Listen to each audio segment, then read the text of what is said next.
আমাদের এখন প্রতিদিনের জীবনে মরণাত্মক রোগ সঙ্গী হয়ে দাঁড়িয়েছে। তাই আজকের বিষয় হলো এই মর্মান্তিক অবস্থাতে দাঁড়িয়ে সোশ্যাল মিডিয়া কিভাবে মেইনস্ট্রিম মিডিয়ায় নিজের জায়গা বানিয়ে নিচ্ছে।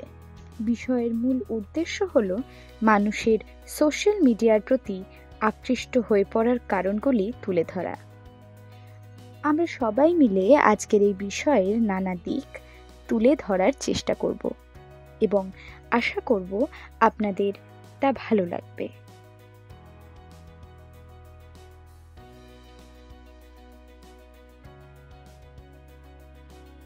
নমস্কার, আমি ঋত্বিকা চৌধুরী। আমি ক্ষুদিরাম বোস সেন্ট্রাল কলেজের ছাত্রী।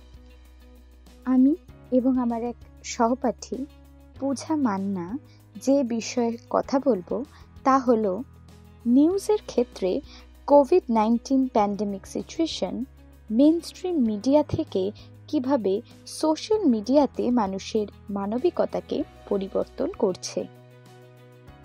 Hello everyone, I am Pooja Manna, and as my partner said, our topic is virus shifted the focus from mainstream to social. We all are well aware of the current pandemic situation. It affected immensely human lives and their workings. The virus has impacted the media as well. During this pandemic, the behavior of the media has changed. Mass media acts as the means to communicate with the general public. When the entire world is under the captivity of COVID-19, media have been keeping its audience informed about every minute detail of the virus. On the other hand, there have been negligence of news other than the pandemic. Since people seek for other news too, they are tending to give much more importance to the social media platform. Social media হলো এক নতুন platform. Social media কেবলমাত্র বিনোদনের জন্যই নয়, ব্যবহৃত হয় নানা প্রতিবেদন এবং সতর্কতার ক্ষেত্রেও। অতএব এই প্রকল্পের মাধ্যমে আমাদের উদ্দেশ্য হবে কিভাবে সোশ্যাল মিডিয়া মেইনস্ট্রিম মিডিয়ায় জায়গা করে নিচ্ছে তা বোঝানো। Since the definition of media is known by us already, I'll just recall it before we discuss about the differences. What is media? Media are the communication outlets or tools used to store and deliver information or data. The term refers to components of the mass media communications industry such as print media, publishing, the news media, photography, cinema, broadcasting, and advertising. There are three types of media. First, print media. Second, broadcast media. Third, online media. যে কোনো বিষয়ের গাণিতিক চিত্র তুলে ধরলে বোঝা যায় সেই বিষয়ের পুঙ্খানুপুঙ্খ অংশ। ঠিক তেমনি আমাদের এই সোশ্যাল মিডিয়া এবং মেইনস্ট্রিম মিডিয়ার কথোপকথনের মাঝে যে গাণিতিক লেখচিত্র তুলে ধরা হচ্ছে সেই লেখচিত্রের সাহায্যে বোঝা যায় 2012 থেকে 13 সালের মধ্যে সোশ্যাল মিডিয়া সাধারণত প্রভাবিত করেছিল 100 থেকে 200 মিলিয়ন লোককে, কিন্তু 2020-তে গিয়ে তা দাঁড়িয়েছে 300 থেকে 400 মিলিয়ন লোক। আগামী 2023 সালে ধরে নেওয়া যায় তা দাঁড়াবে 500 থেকে 600 মিলিয়ন লোক। অর্থাৎ বোঝাই যাচ্ছে সোশ্যাল মিডিয়া কেবল এখন বিনোদনের ক্ষেত্রেই নয়, মানুষ নতুন নতুন খবর পেতেও এই সোশ্যাল মিডিয়াকেই ব্যবহার করছে। To know how media has changed, we must learn how media was prior to the pandemic. Media behavior before COVID-19 pandemic. Variations of news were available before, and more or less every type of news such as film, sports, crime, politics, etc. used to get importance. Making and showcasing of different advertisements were in process. For instance, beauty products, advertisements related to institutions, food products, etc. Panel discussions were held on different topics and they used to take place in news studios. Audience were interested in television shows than social media as there were so many programs that they enjoyed watching them.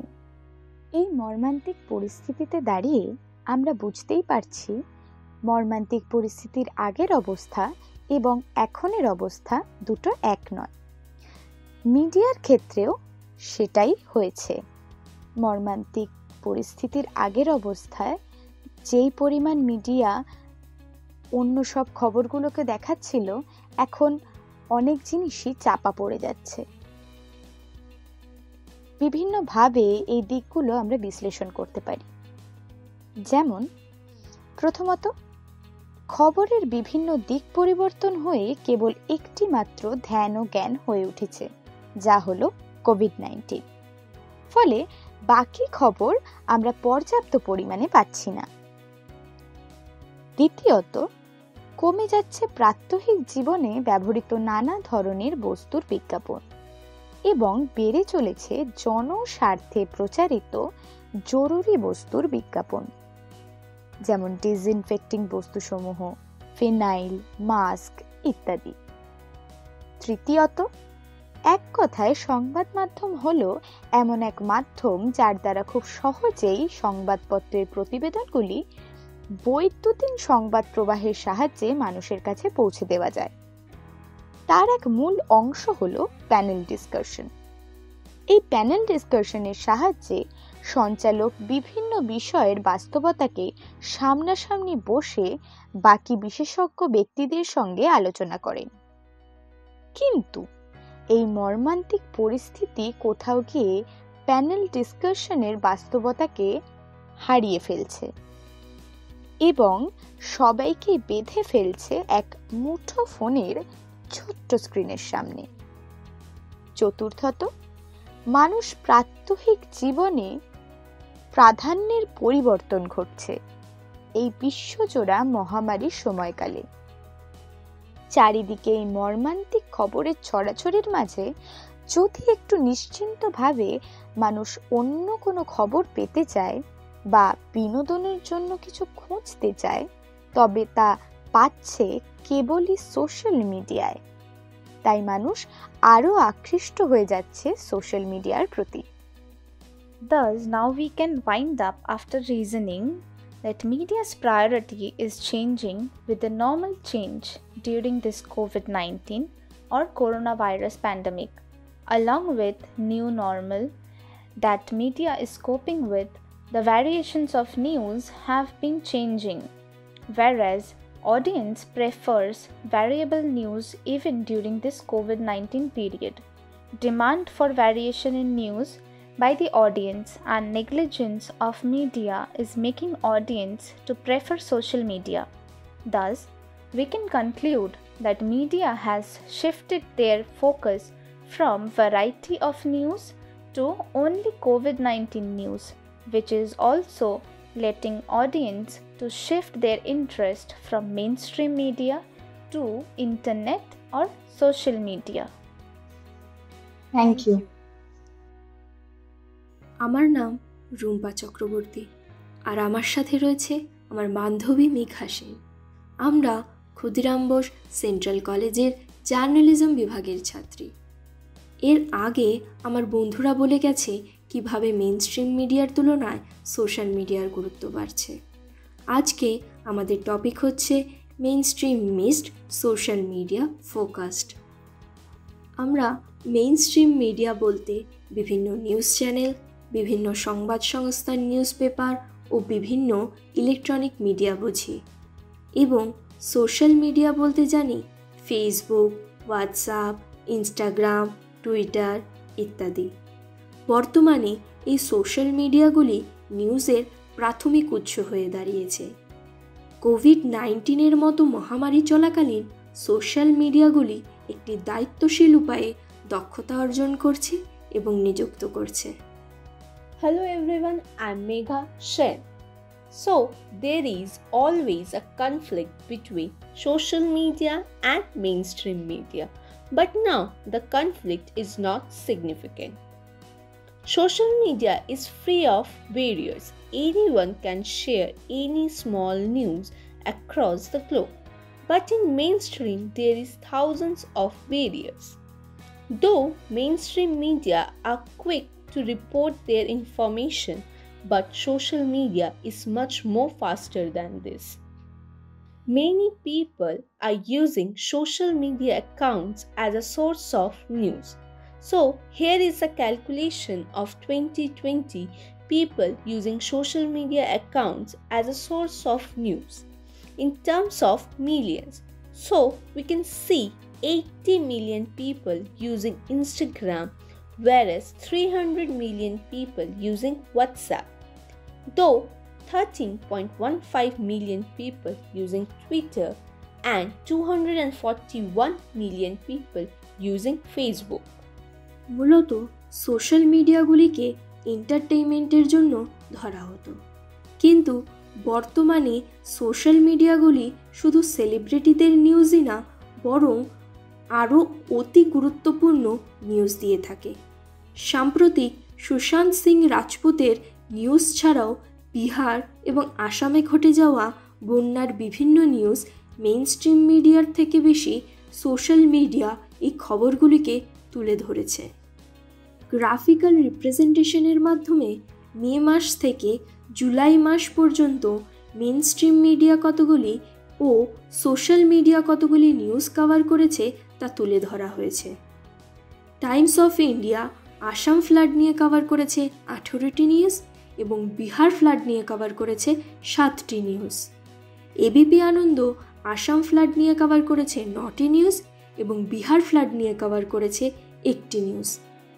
India TV Assam flood নিয়ে cover করেছে 12টি news এবং Bihar flood নিয়ে cover করেছে 8টি news.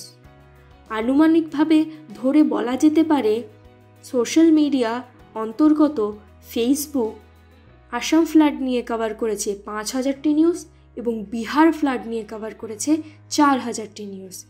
Instagram Assam flood নিয়ে cover করেছে 2000টি news এবং Bihar flood নিয়ে কভার করেছে 1800টি নিউজ। টুইটার আসাম ফ্লাড নিয়ে কভার করেছে 900টি নিউজ এবং বিহার ফ্লাড নিয়ে কভার করেছে 700টি নিউজ। হোয়াটসঅ্যাপ আসাম ফ্লাড নিয়ে কভার করেছে 7000টি নিউজ এবং বিহার ফ্লাড নিয়ে কভার করেছে 6500টি news. We all know that there are many official pages and accounts of mainstream media in social media, as social media is helping mainstream media to grow in this platform. Mainstream media can upload any news as social media is a free world without any barriers. বর্তমানে social media mainstream মিডিয়ার তুলনায় বেশি সংবাদ প্রচার করলেও social মিডিয়ায় প্রচুর ভুল সংবাদ প্রচার হয়ে থাকে, যা মেইনস্ট্রিম মিডিয়ায় খুবই কম দেখা যায়। মেইনস্ট্রিম মিডিয়াগুলি সংবাদের সত্যতা যাচাই হওয়ার পর পরিবেশিত হয়, কিন্তু যেহেতু সোশ্যাল মিডিয়ার সকলেই সংবাদ প্রচার করতে সক্ষম, তা সাধারণ মানুষ কোনো সংবাদের সত্যতা যাচাই না করেই তা পরিবেশন এবং প্রচার করতে থাকে। So here we are at the end of the topic. Yes, we all know that social media is full of fake news. But in this COVID-19 pandemic, social media is giving us plenty of important news which are missed by mainstream media for the pressure of COVID-19 highlights. Thank you.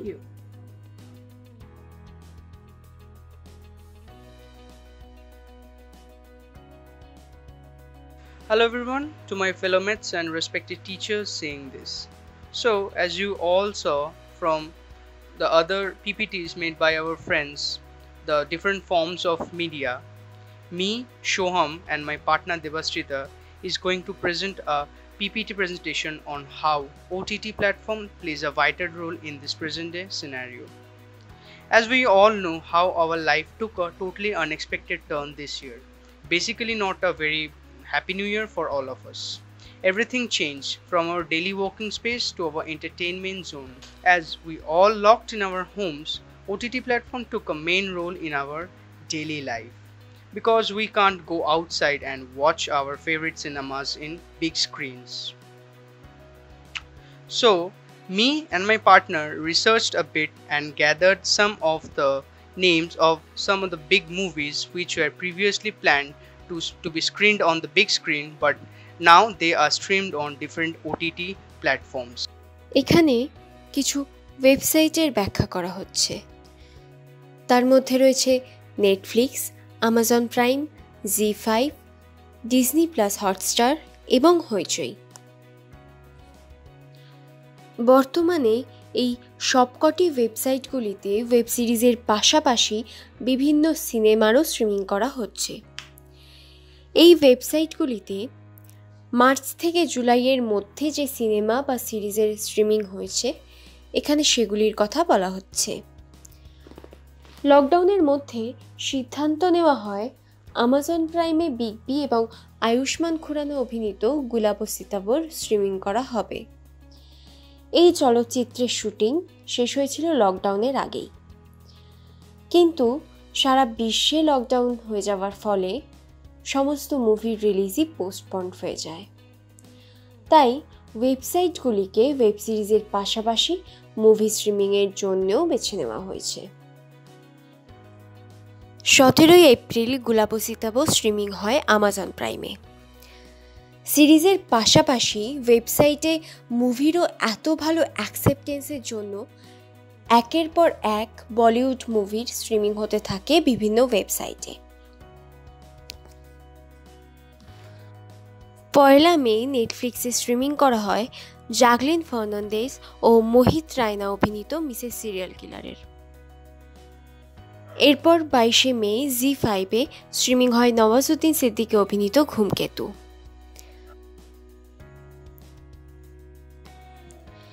এছাড়াও অনুষ্কা শর্মা প্রযোজিত, তৃপ্তি ডিমরি, পাওলি দাম, অবিনাশ তিওয়ারি, রাহুল বোস, পরমব্রত চট্টোপাধ্যায় অভিনীত চলচ্চিত্র বুলবুলি streaming হয় 24 June. পরীর পর অনুষ্কা শর্মা প্রোডাকশনের এ এক অনবদ্য সৃষ্টি।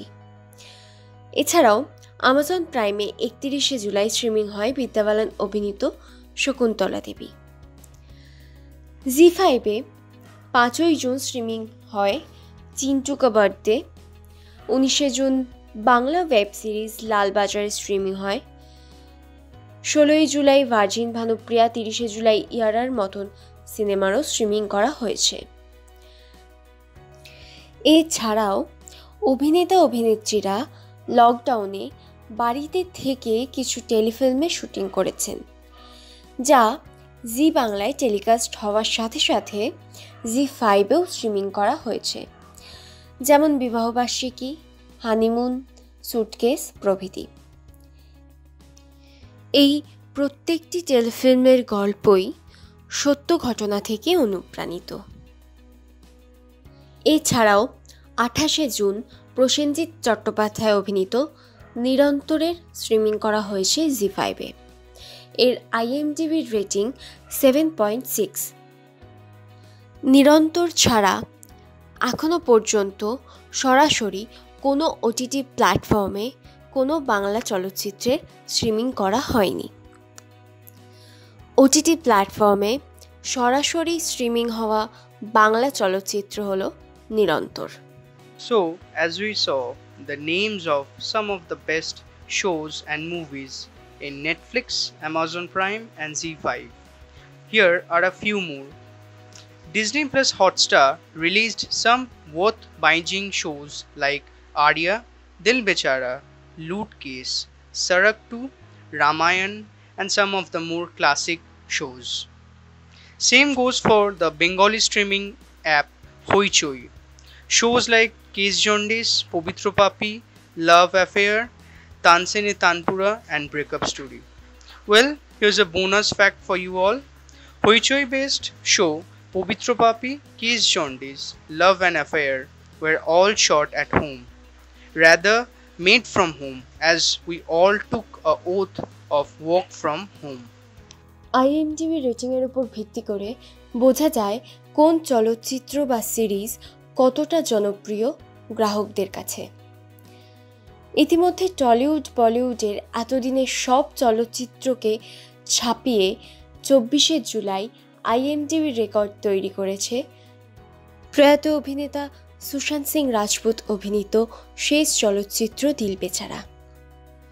দিল বেচারার গল্প কোথাও যেন চলচ্চিত্রের হিরো ম্যানি এবং অভিনেতার বাস্তব জীবনকে এক করে দিয়েছে। জীবনে বেঁচে থাকার অদম্য ইচ্ছা এবং লড়াইয়ের পরেও বাস্তবের কাছে তাকে হার মানতেই হলো। দিল বেচারার আইএমডিবি রেটিং 9.7।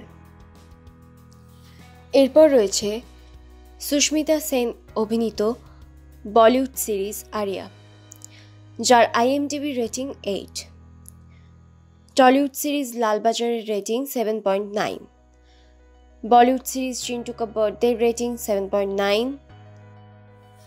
এছাড়াও বলিউড সিনেমা বুলবুলের রেটিং 6.5, গুলাবো সিতাবোর রেটিং 6.4, ঘুমকেতুর রেটিং 5.8 এবং মিসেস সিরিয়াল কিলারের রেটিং 4.8।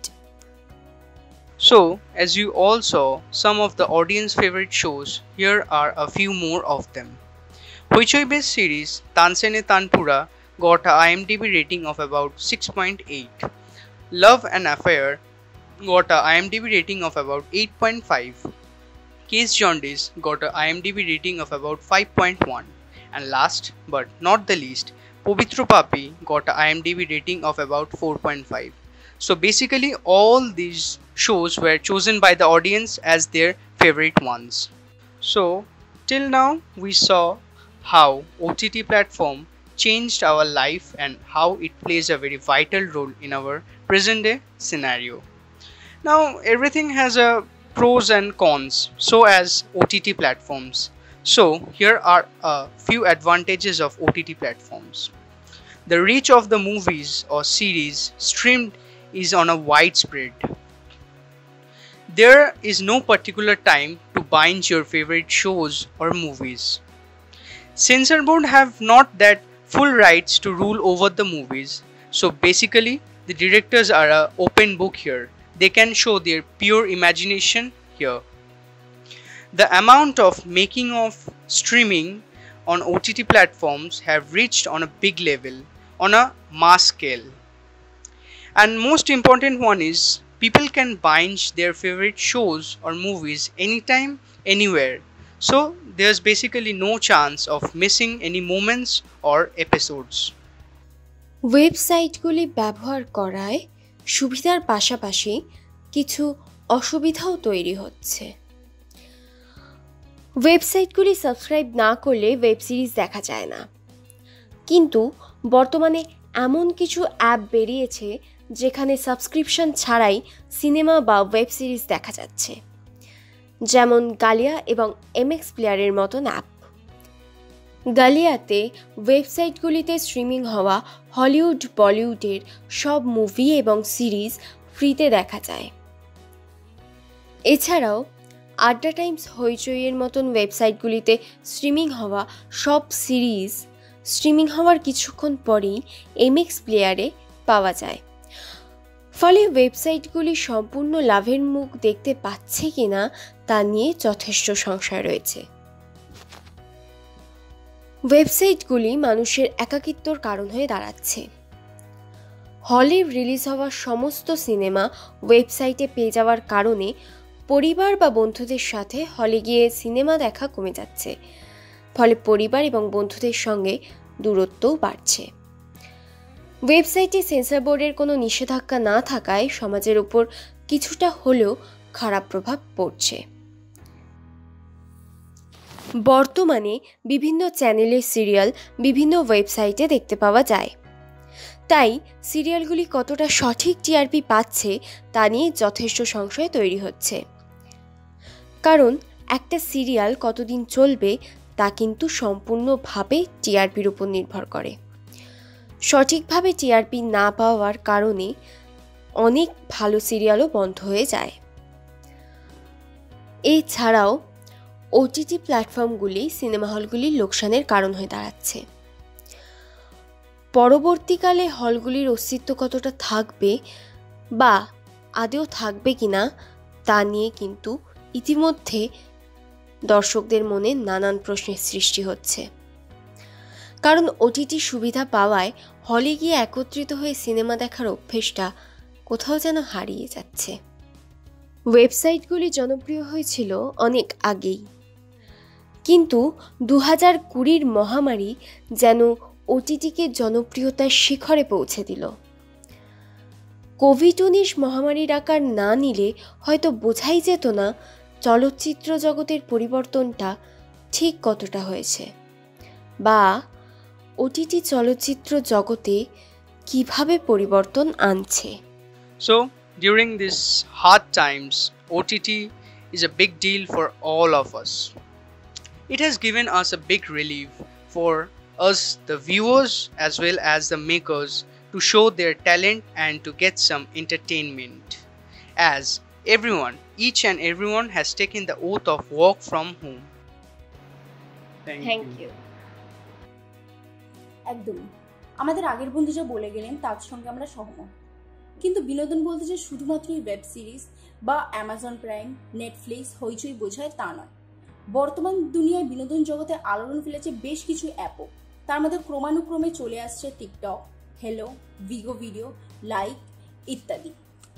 আজকে আমাদের প্রকল্পের মূল বিষয় হলো টিকটক। টিকটকের উত্থান পতন নিয়ে আলোচনা করব, কিন্তু তার আগে একটু বলা দরকার যে টিকটককে কেন ব্যান করা হলো ভারত থেকে।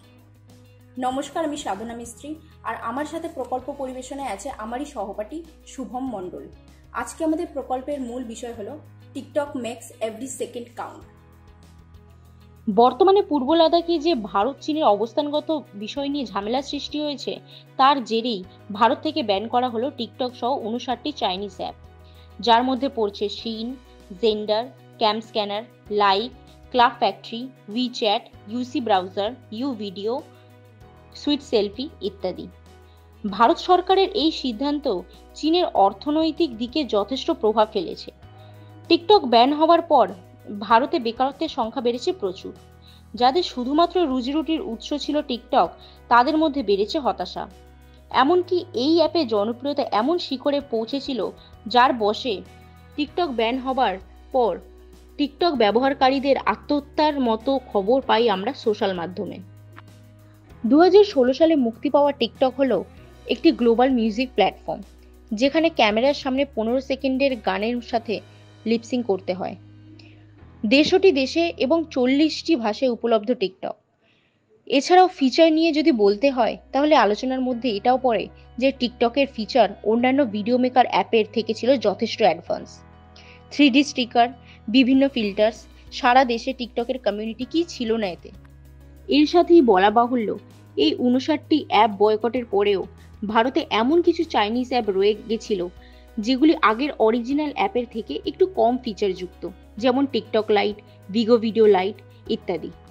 As we know that the whole world is under house arrest, everyone started being on TikTok and spend most of their time on this interesting platform. So we can say that TikTok is now rewriting the world in a different manner. TikTok has their own content to share for each and every group of people.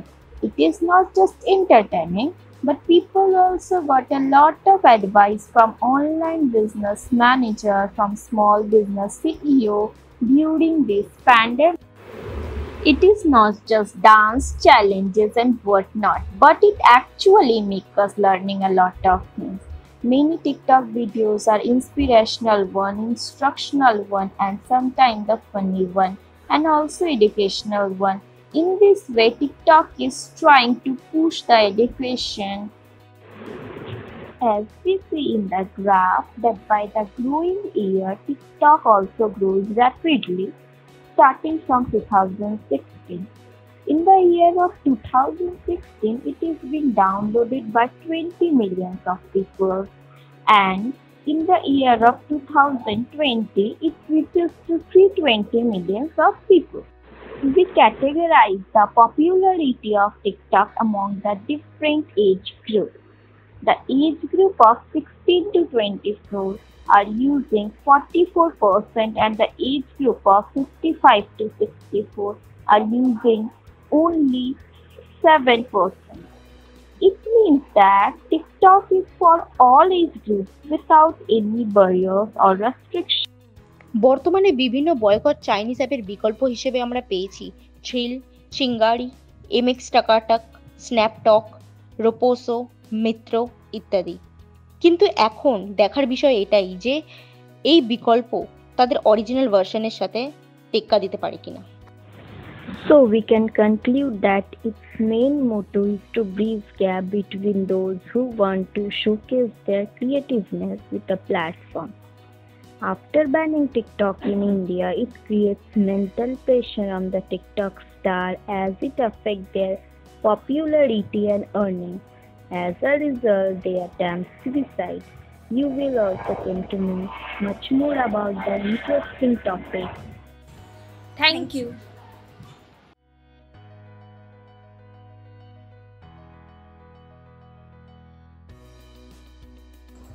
নমস্কার, আমি জয়ন্ত রায় এবং এই প্রকল্পে আমার সাথে আছে অর্ণব চক্রবর্তী, আমার সহপাঠী। আমাদের প্রকল্পের নাম চিরাচরিত শিক্ষার রূপান্তর ইন্টারনেট ভিত্তিক শিক্ষায়। আমাদের দেশে বর্তমান কোভিড পরিস্থিতিতে শিক্ষার স্রোত বলতে গেলে প্রায় থমকে রয়েছে, যাতে ছাত্রছাত্রীরা কোনোভাবে এফেক্টেড না হয়। এজন্য তাদের কথা মাথায় রেখে আমাদের দেশের সরকার এই শিক্ষা পদ্ধতিটাকে এগিয়ে নিয়ে যাওয়ার জন্য এই প্রথার অবলম্বন করেছেন।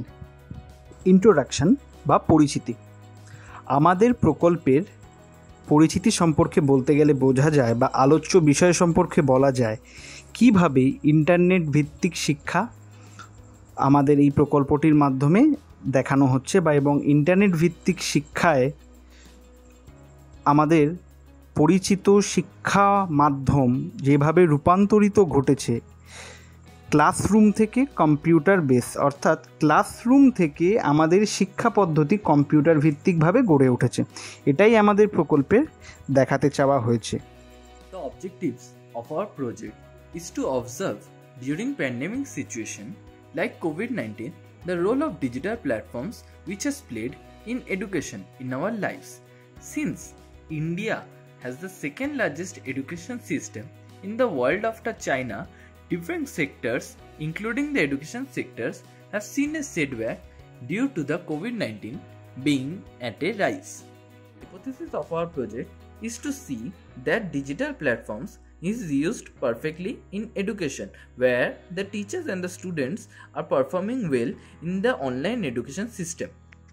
The different sources of our project from where e-learning is carried on are different video and audio lectures and social media platforms like Facebook, WhatsApp, where the groups are formed and education or e-learning is carried on. Different television programs which are targeted for the students who are not able to afford internet or computer or smartphones which are required to carry on e-learning. There are also different website updates required to carry on e-learning like Byju's, Vedantu, Unacademy, etc.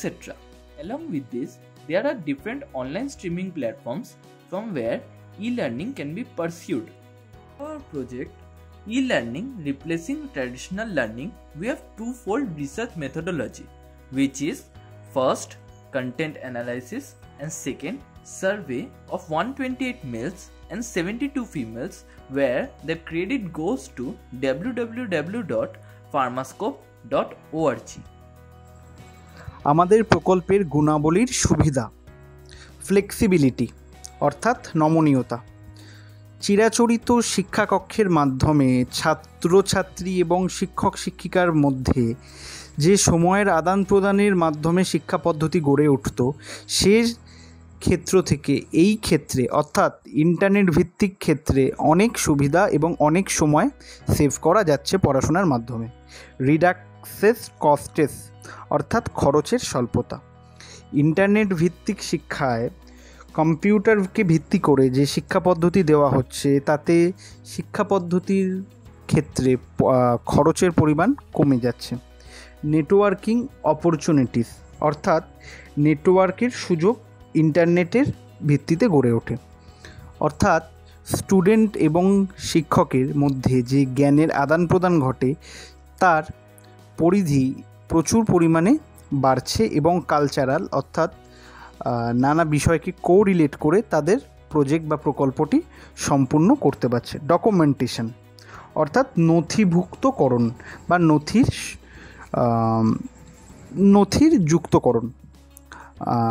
Internet ভিত্তিক শিক্ষায় ছাত্রছাত্রীর মধ্যে যে পড়াশোনার মাধ্যম গড়ে উঠছে সে পড়াশোনার মাধ্যমে নথি অর্থাৎ অনেক সোর্স বা অনেক মাধ্যমকে কেন্দ্র করে পড়াশোনার মাধ্যমটি গড়ে উঠছে, যার ফলে নথি অর্থাৎ ছাত্রছাত্রীর কাছে সে নথিটা থেকে যাচ্ছে খুব সম্পূর্ণ আকারে, অর্থাৎ ইমেল বা আমাদের ফেসবুক বা আমাদের উইচ্যাট বা আমাদের যে গুগল ক্লাসরুম, উইন্ডোজ এর মাধ্যমে পড়াশোনা হচ্ছে তার ভিডিওটা থেকে যাচ্ছে, যার ফলে ছাত্রছাত্রীরা যখন অসুবিধা হচ্ছে তারা তাদের যেইটুকু পরিমাণ অসুবিধা সেটা তাদের দেখে এবং তাদের যে অসুবিধার মাধ্যমটা সেটা তাদের ক্লিয়ার বা পরিষ্কার করে দিতে পারছে। ছাত্রছাত্রীদের সময় বেশি বেঁচে যাচ্ছে। এই ইন্টারনেট ভিত্তিক শিক্ষার মাধ্যমে ছাত্রছাত্রীদের সময় অনেকটা বেঁচে যাচ্ছে, যেটা চিরাচরিত শিক্ষা পদ্ধতির ক্লাসরুমের মাধ্যমে সেটা সম্ভব হতো না, এবং একই সাথে অনেকটা সময় অনেকগুলো সাবজেক্ট পড়াতে পারছেন ছাত্রছাত্রীরা এবং সেটা পড়তে পারছে। শিক্ষক শিক্ষিকা তাদের বহুমূল্যবান জ্ঞান শিক্ষক শিক্ষিকাদের জ্ঞানের মাধ্যমটা তাদের ছাত্রছাত্রীদের কাছে তুলে ধরতে পারছে, যেটা খুব সহজে সম্ভব হচ্ছে। Many disadvantages of online education, like it requires more time. We can learn more in an online environment, but we will have to make greater efforts and have self-discipline in us to accomplish that learning than on-campus classes. Easier to procrastinate. It's easy to put off reading and assignments in the online environment, resulting in time loss which will have impact on our studies and exams. UNESCO noted some 826 million or 82.6 crore students does not have access to household computer, which is total of the half number of learners. Globally also, UNESCO noted some 706 million or 70.6 crore students does not have internet at home, which accounts for 43% of the total number of learners. The online learning or e-learning may create a sense of isolation. It is a much different atmosphere where there is no physical person like the traditional classrooms, which may create a sense of isolation in us. Online learning affects eyes too. E-learning requires to use mobiles, laptop or desktop or other electronic devices, which in turn affects our eyes that was not affected earlier in traditional classroom teaching. Overall, the online education or e-learning is affecting many students. According to UNESCO, since the outbreak of COVID-19 began, some 1.37 billion students in 138 countries worldwide have been affected by school and university closure. Nearly 60.2 million school teachers and university lecturers are no longer in the classroom. Since the whole country is under lockdown, e-education is the best bet left to us. University faculties are setting up accounts on online video conferencing platforms such as Zoom, Skype and Google Classroom among other to engage with students, as we have discussed earlier. There are many geographic locations like Kashmir where there is unavailability of internet, and because of that the students cannot proceed with e-learning methods. আমরা আমাদের প্রকল্পের সমীক্ষা করেছি। সমীক্ষায় 128 জন পুরুষ এবং 72 জন মহিলা অংশগ্রহণ করেছিলেন। আমাদের সমীক্ষার প্রথম প্রশ্ন হলো অনলাইন শিক্ষা সম্পর্কে তাদের মতামত। তো এক্ষেত্রে আমরা দেখতে পাচ্ছি 74% মানুষ বা 74% মানুষই বলেছে যে ইন্টারনেট ভিত্তিক শিক্ষা ট্র্যাডিশনাল অর্থাৎ চিরাচরিত শিক্ষা পদ্ধতির থেকে অনেকটাই ভালো। আর বাকি 26% মানুষ বলেছেন যে ট্র্যাডিশনাল শিক্ষার জায়গাতেই বিরাজমান থাকবে। এবং আমরা দেখে নিতে পারি আমাদের সেকেন্ড কোশ্চেনে যে অনলাইন শিক্ষা সম্পর্কে আমাদের মধ্যে কি মতামত ধারণ করা যাচ্ছে। এই ধারণা অনুযায়ী 34% মানুষ এই মেজর প্রজেক্টটাকে অর্থাৎ এই প্রকল্পটাকে সম্মতি জানিয়েছে এবং লার্নিং অর্থাৎ ইন্টারনেট ভিত্তিক শিক্ষাকে খুব বেশি পরিমাণে সাপোর্ট করেছেন। আমরা থার্ড কোশ্চেনে চলে যাচ্ছি। থার্ড কোশ্চেনে এটাই, কত পার্সেন্ট বা কত শতাংশ মানুষ বা কত শতাংশ স্টুডেন্ট এই অনলাইন শিক্ষা অর্থাৎ ইন্টারনেট ভিত্তিক শিক্ষা পদ্ধতিতে সন্তুষ্ট হয়েছে। তো এখানে আমরা দেখে নিতেই পারি 35% স্টুডেন্ট এই শিক্ষা সম্পর্কে অবশ্যই satisfied. Coming to the question number 4, it is which will be the online classes choice according to you? From the sources, we can conclude that 39% people think PPTs with audio is better than other modes of e-learning. Moving to our next question, which is question number 5, which are the reasons for liking online classes according to you? From the liking reasons chart, we can conclude that 49% people like e-learning because of flexible study time. Last question of our presentation is, do you think online mode of teaching should be continued? From the chart, we can conclude that 59% people think e-learning process should be continued. Again, the credit goes to www.pharmascope.org. আমরা আমাদের conclusion বা সিদ্ধান্তের শেষ পর্যায়ে এসে দেখতে পারছি যে আমাদের দেশ এখন কোভিড-19 অর্থাৎ এই প্যান্ডেমিক সিচুয়েশনের সাথে লড়াই করে চলেছে প্রতিনিয়ত, এবং এডুকেশন প্রসেস যাতে তার কার্যকারিতা না হারিয়ে ফেলে, যাতে স্টুডেন্টরা কোনো রকমভাবে শিক্ষা পদ্ধতি থেকে বঞ্চিত না হয়, এই জন্য এডুকেশন মিনিস্ট্রি অর্থাৎ শিক্ষা দপ্তর তাদের পদ্ধতিকে বাড়ানোর জন্য নানা নিয়ম শৃঙ্খলার মাধ্যমে এবং তাদের চিরাচরিত নিয়মকানুনকে পাল্টে সুন্দরভাবে অনলাইনের মাধ্যমে যাতে লেকচারের অর্থাৎ অনলাইন এডুকেশন বা অনলাইন শিক্ষার মাধ্যমে যাতে স্টুডেন্টরা তাদের শিক্ষা পদ্ধতি থেকে বঞ্চিত না হয়, এর জন্য নানা রকম নিয়মকানুন এবং ডকুমেন্টেশনের ব্যবস্থা করে চলেছে, যার ফলে স্টুডেন্টরা খুব ভালোভাবে তাদের অনলাইন অর্থাৎ ইন্টারনেট ভিত্তিক শিক্ষা পদ্ধতিটাকে বিশেষভাবে আনন্দ উপভোগ করছে। Moving to the conclusion of our project, we can conclude that according to our hypothesis, the maximum students are in favor of studying through online classes, but they feel that there is a lack of co-curricular activities in this mode of teaching. Universities should design a plan so that along with studying their regular course, students also get to participate in some fun-loving activities so that they wholeheartedly continue to have an interest in the online lectures or the so-called e-learning, which is replacing our traditional learning. Since millions of kids are taking online classes from home globally, including in India, government along with private education sector have a major responsibility on their head, which is to offer online e-learning to more than 60 million college students and 1.5 billion school students worldwide. Students and teachers are also needed to educate so that online learning process can be carried out without any problem. Thank you. Hello everyone, I'm Sneha Sengupta and my partner Shurojit Das. We'll be concluding this presentation with our topic, Development Journalism. The COVID-19 pandemic has locked us in our homes, but journalism as usual has found its way towards development. This lockdown is a closed door that has brought about a change in journalism, and we would like to put forward the positive changes that has led to the development of journalism. Firstly, we'll discuss about what is development journalism. Development journalism deals with the ideas, policies, programs, events, activities, and improvement of the lives of people. This pandemic has stopped human interaction completely.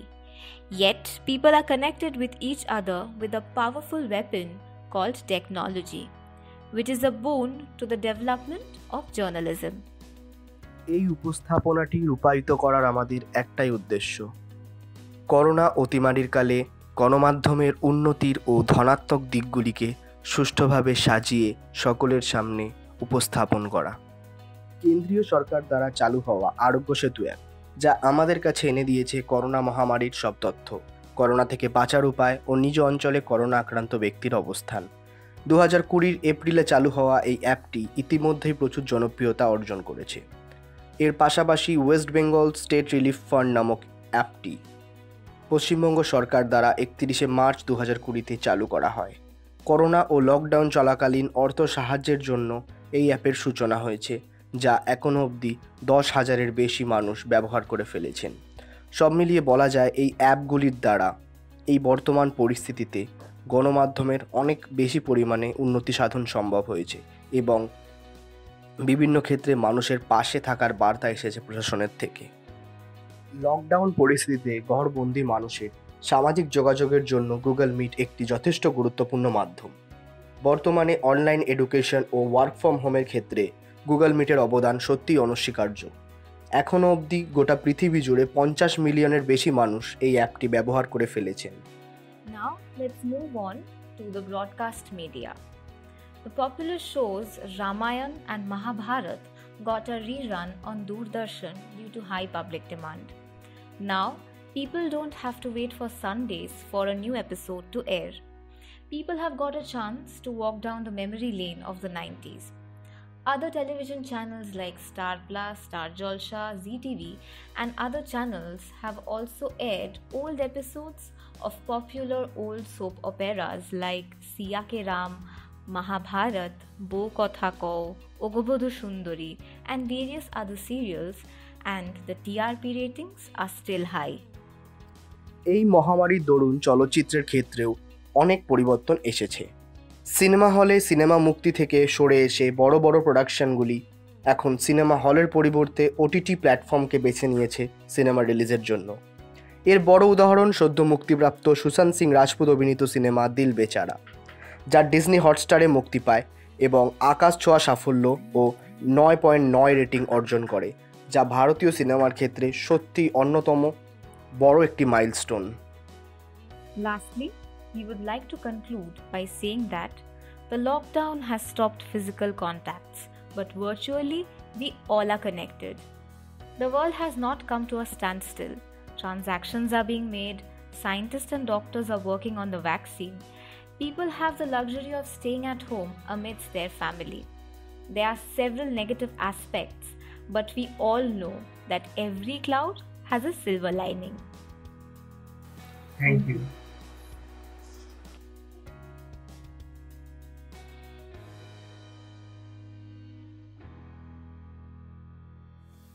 Namaskaram everyone, it's Varsha Chaudhary from Khudiram Bose Central College, Department of Journalism and Mass Communication. I would like to continue from right where my fellow classmates ended, giving a short brief of those aspects in our daily lives. So let's put it this way. We woke up in the morning not to the sound of alarm but to the sound of notifications of our family WhatsApp groups. We bowed down to our much celebrated social media accounts. Among those good morning messages, there is a go corona corona go nuskha kind of a fake news. And we be like, oh, that sounds authentic, let's forward it. And we unknowingly just peddle a fake news. After that, we feel like wasting some more time and binge watch some web series. Now we feel so much encouraged and energized that we feel like making some dub smash videos. While doing that, we get a notification. Ting! And it says, hey, join core, ma'am link pathiyechen.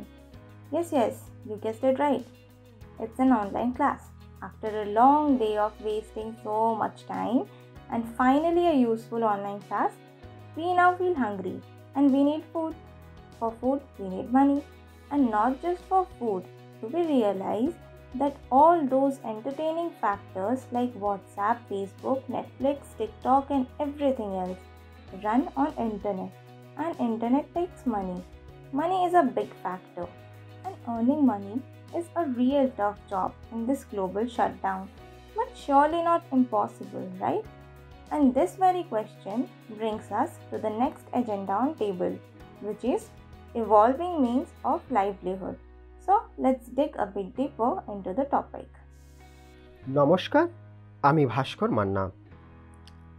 আশীর্বাদ ও অভিশাপ এই দুটো বিষয়কে যদি আমরা একই মুদ্রার এপিডোপিট ধরি, তবেই করোনা অতিমারির সময়েও কিছু সুফল আমরা খুঁজে পাব, এবং তা ভবিষ্যতে নীতি নির্ধারণের পথ হবে না একথা জোর দিয়ে বলাও যাবে না।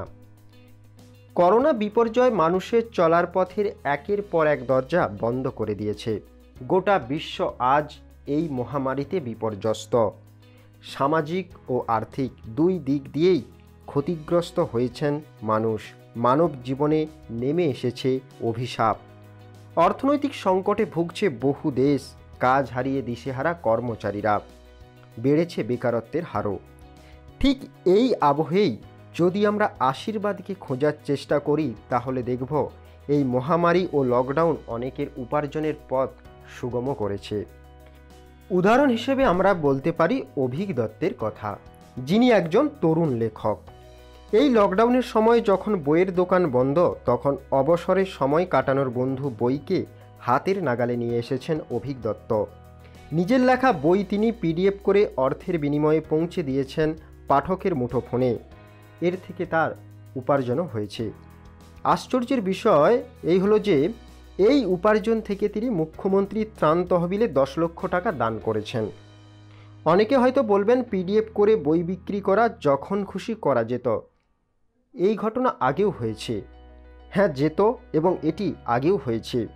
কিন্তু ওই যে বললাম, মুদ্রার উল্টো পিঠের যে আশীর্বাদ, সেই আশীর্বাদ কিন্তু সময়ের কাঁটার সঙ্গে লুপ্ত হতে পারত। এক্ষেত্রে সেটা অভিক দত্ত তথা উদাহরণস্বরূপ অভিক দত্তের মতো অনেক লেখকের কাছে সুযোগে পরিণত হয়েছে। শুধু এই একটি নয়, এরকম ঘটনা রয়েছে আরও অনেক। সেরকমই কয়েকটি উদাহরণ আমরা তুলে ধরব। So, for the first example, let's take online comedy shows. In almost all well-to-do cities, stand-up comedy is a very common culture. It's quite popular amongst the younger masses. The basic format is that you go to a bar, cafe or a restaurant, enjoy your food and drink, and along with that, you see a comedian delivering jokes, puns and satire standing on a stage in front of you. But comics like Vipul Goyal, Harsh Gujral and Zakir Khan have turned their conventional shows totally upside down by changing the format from stand-up to literally sit down. They are now conducting their shows online via video conferencing platforms. And if we see, it actually saves a lot of time and cost on factors like traveling, arrangements, advertisements and a lot more. এবার online game প্রসঙ্গে আসা যাক। এই লকডাউনের মধ্যে প্রচুরভাবে বেড়েছে online গেমের সংখ্যা। এই সময়ে বাড়িতে বসে মোবাইলে লুডো খেলার ঝড় উঠেছে। শুধুমাত্র লুডো কিং অ্যাপটি ব্যবহার করেছেন কয়েক লক্ষ মানুষ। পরিসংখ্যান বলছে গত এপ্রিল মে মাসে 2 থেকে 3 গুণ বেড়েছে অনলাইন গেমের সংখ্যা। এ প্রসঙ্গে বলে রাখি, ভারতে স্টার্টআপ তৈরি সংখ্যা অনেকটাই বেড়েছে এই সময়কালে। 2019 সালে গেমিং অ্যাপ থেকে ভারতের উপার্জন হয়েছে 6200 কোটি টাকা, আর এখন সেখান থেকে আয়ের পরিমাণ দ্বিগুণ ছাড়িয়েছে। Now let's come to independent news portals.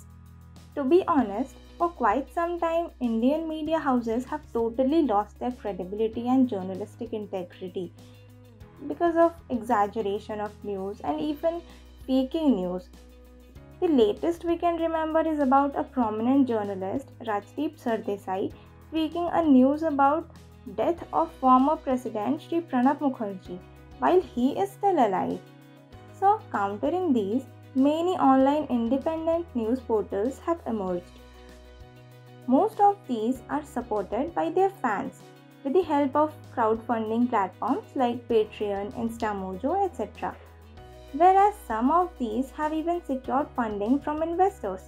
A few notable media startups can be named as Editorji, Khabri, and Newzoo. They basically keep the news format short and to the point. And there is no scope for exaggeration. And the best part is people are actually liking it. আবার এই সময়কে সুযোগে পরিণত করে জনপ্রিয় হয়েছেন অনেকে, পেয়েছেন নিজেদের প্রতিভার পরিচয়। যেমন বলা যায় নন্দী সিস্টার্সের কথা, অন্তরা নন্দী ও অঙ্কিতা নন্দী গুয়াহাটির দুই কিশোরী। তারা ফেসবুক, ইনস্টাগ্রাম, ইউটিউবে গান গেয়ে জনপ্রিয় হয়েছেন। জনপ্রিয় হওয়ার সুবাদে এখান থেকে অর্থ উপার্জন করতে পেরেছেন তারা। আবার এই সোশ্যাল মিডিয়ার হাত ধরে তারা মেনস্ট্রিম মিডিয়ায় জায়গা করে নিয়েছেন। দেশের অনেক প্রথম সারির সংবাদপত্রে তাদেরকে নিয়ে প্রতিবেদন লেখা হয়েছে। Now getting on to the next topic, online freelancing. Mass layoffs in almost every sector has forced people to pursue alternative means of work. And this very issue has paved the ways for multitudes of new freelance services. Freelancing basically means that you don't have to be a permanent employee to someone. You work on contracts and get paid and just leave. If I talk about my partner Bhaskar and myself, we are freelancers in our respective work fields too. He writes news articles while I make caricature for different media houses which are willing to publish us, of course. And trust me on this, we are using our skills to the fullest in this lockdown. This home quarantine has especially been very beneficial to budding freelancers like us, as the demand online is just going higher and higher.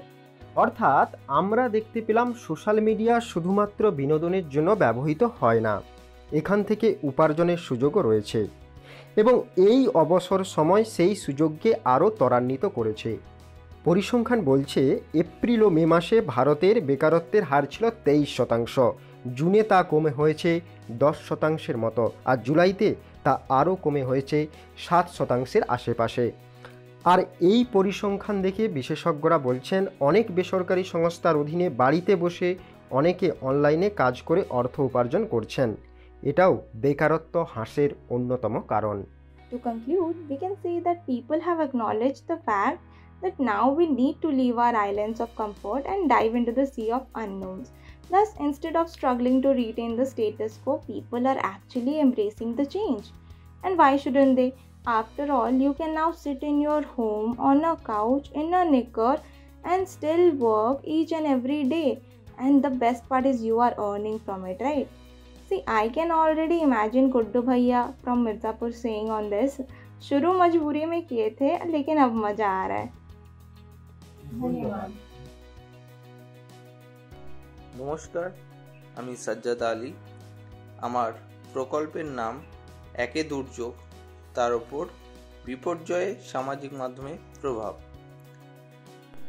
প্রকল্পের সূচনায় বলি, এ শতাব্দীতে গোটা বিশ্বের কাছে সবচেয়ে বড় আতঙ্কের নাম নোভেল করোনা ভাইরাস। এই করোনা ভাইরাস পরিস্থিতিতে সাধারণ মানুষের খাদ্যাভাব ও অন্যান্য সমস্যার সম্মুখীন হচ্ছে। অর্থাৎ একটি ক্ষুদ্র অণুজীব যা খালি চোখে দেখা যায় না, অথচ এক অদৃশ্য শক্তিরূপে গোটা বিশ্বকে অচল করে চলেছে। এমতো অবস্থায় আর এক বিপর্যয়, যার নাম আমফান ঘূর্ণিঝড়, অর্থাৎ আমরা এক কথাই বলতে পারি মরার ওপর খাড়ার ঘা, যা কিনা ভারতের রাজ্য পশ্চিমবঙ্গ ও ওড়িশা বিশেষ করে আঘাত আনে। একদিকে মানুষের ঘরে খাদ্য নেই, খাদ্যাভাব, অন্যদিকে মাথার ওপর ছাদ নেই, অর্থাৎ বসতি অভাব। এই পরিস্থিতিতে সামাজিক মাধ্যম ও গণমাধ্যম কিভাবে মানুষকে সাহায্য করেছে তা আমার আলোচ্য বিষয়। মানুষ দেখেছে এক সাংবাদিক ও ক্যামেরাম্যান ঝড় পরিস্থিতিতে, প্রচণ্ড বৃষ্টিতে, সেই বিপর্যয়ের সময় জায়গায় অবস্থান থেকে সাধারণ মানুষের রূপ এবং সেই ঝড়ের প্রচণ্ড রূপকে তুলে ধরেছে। আবার সরকার সামাজিক মাধ্যমের মধ্যে দিয়ে সমস্ত সাধারণ মানুষকে সতর্কবার্তা জারি করেছে এবং বিভিন্ন অ্যাপ তৈরি করেছে, যার মাধ্যমে সরকারের কাছ থেকে বা সরকারের থেকে কেউ সাহায্য পেতে পারে। সরকার বিভিন্ন হেল্পলাইন খুলেছে এবং গণমাধ্যমের মধ্যে দিয়ে বিভিন্ন প্যাকেজের ঘোষণা করেছে। এছাড়াও বিভিন্ন সংস্থা তাদের নিজস্ব সাইটের মাধ্যমে অর্থাৎ গণমাধ্যমের মধ্যে দিয়ে কাজ করার চেষ্টা করেছে। আর আমি ব্যক্তিগতভাবে সামাজিক মাধ্যমের মধ্যে দিয়ে অর্থাৎ হোয়াটসঅ্যাপ, ফেসবুক, মেসেজ ইত্যাদি মাধ্যমের মধ্যে দিয়ে বিভিন্ন মানুষের থেকে সাহায্য নিয়ে তাদের কাছে পৌঁছে যেতে পেরেছি। আমি প্রথম স্লাইড সূচনা প্রসঙ্গে বলেছি। আমার দ্বিতীয় স্লাইডে রাজ্য সরকার কিভাবে সাহায্য করেছে তার আলোচ্য বিষয়। রাজ্য সরকার আমফান পরিস্থিতি মানুষের পাশে সামাজিক মাধ্যমের মধ্যে দিয়ে দাঁড়িয়েছে। ঘূর্ণিঝড়ের আগে মানুষকে বিভিন্ন সামাজিক মাধ্যমের মধ্যে দিয়ে সতর্কবার্তা জারি করেছে। আমার পরের স্লাইড কেন্দ্র সরকার কিভাবে সাহায্য করেছে। কেন্দ্র সরকার আমফান পরিস্থিতি মানুষের পাশে বিভিন্ন অ্যাপের মাধ্যমে অর্থাৎ সামাজিক মাধ্যমের মধ্যে দিয়ে ও দাঁড়িয়েছে। এছাড়াও বিভিন্ন সেনাবাহিনীর মাধ্যমে বিভিন্ন রাস্তাঘাট সচল রাখার চেষ্টা করেছে। ধর্মীয় সংগঠনগুলি কিভাবে সাহায্য করেছে আমার পরের স্লাইড। আমফান মোকাবেলায় বিভিন্ন সংগঠনগুলি হাত বাড়িয়ে দিয়েছে। তার মধ্যে বিশেষ করে কয়েকটি ধর্মীয় সংগঠন আছে। ফেসবুক পেজের মাধ্যমে তাদের মেম্বারের থেকে চাঁদা সংগ্রহ করে এবং তারা বিভিন্ন ধর্মশালা থেকে চাঁদা সংগ্রহ করে মানুষের পাশে দাঁড়িয়েছে। বিভিন্ন বেসরকারি সংগঠনগুলি কিভাবে কাজ করেছে। কেন্দ্র ও রাজ্য সরকার ছাড়া বিভিন্ন বেসরকারি সংস্থাগুলি এগিয়ে এসেছে বিভিন্ন মানুষকে সাহায্য করতে। তাদের মধ্যে কয়েকটি উল্লেখযোগ্য নাম হচ্ছে সেলফ হেল্প নামে একটি গ্রুপ, লাইট অফ ইন্ডিয়া নামে একটি গ্রুপ, অল ইন্ডিয়া ইমাম পরিষদ নামে একটি গ্রুপ। এছাড়াও বিভিন্ন সংস্থা আছে। এই সংস্থা তাদের নিজস্ব উদ্যোগে সামাজিক মাধ্যমের মধ্যে দিয়ে তারা সাহায্য করার চেষ্টা করেছে। আমফান পরিস্থিতিতে আমার নিজস্ব অভিজ্ঞতা, এটা আমার পরের স্লাইড। সেই অসহায় মুখগুলো আজও ভেসে ওঠে। কেউ বা ঘর থেকে কয়েক কিলোমিটার উঁচু রাস্তায় একটি তাঁবু খাটিয়ে আছে, কেউ বা খাদ্য অভাবে হাহাকার করছে, আবার কেউ বা লঙ্গরখানায় দাঁড়িয়ে আছে। আমাদের বাচ্চাদের উদ্দেশ্যে কিছু সাহায্য নিয়ে বিশেষ করে যাওয়া, আমরা ধন্যবাদ জানাই সেই সমস্ত মাধ্যমগুলি দিয়ে, যেসব মাধ্যমের মধ্যে দিয়ে আমরা সেই সমস্ত পরিস্থিতি শিকার মানুষের পাশে দাঁড়াতে পেরেছি, যেমন সামাজিক মাধ্যম, গণমাধ্যম আছে। আমার পরের স্লাইড উপসংহার। মানুষ একে বিপর্যয়ের কবলে, যার কারণে সাধারণ মানুষের কর্ম নেই এবং ঘরে খাবার নেই। এর ওপর দুর্যোগ, যেটাকে বলেছিলাম মরার ওপর খাড়ার ঘা, যার কারণে মানুষ বসতিহীন। এই দুর্যোগের মোকাবেলা করতে কেন্দ্র সরকার, রাজ্য সরকার, বিভিন্ন রাজনৈতিক ও অরাজনৈতিক সংস্থা এগিয়ে এসছে। এই পরিস্থিতিতে সামাজিক মাধ্যম খুব গুরুত্বপূর্ণ ভূমিকা পালন করেছে। লকডাউন পর্বে মানুষ ঘর থেকে বাইর হতে পারছে না, যার কারণে সাহায্য করতে পারছে না, কিন্তু অনলাইনের মাধ্যমে চাঁদা কালেকশন করে মানুষ সাহায্য করতে পারছে। এছাড়াও সরকার গণমাধ্যমের মধ্যে দিয়ে আগাম সতর্কবার্তা করেছে এবং বিভিন্ন অ্যাপ তৈরি করেছে, যাতে করে মানুষ অনেক তাড়াতাড়ি এই পরিস্থিতি থেকে বেরিয়ে আসতে পারে। ধন্যবাদ।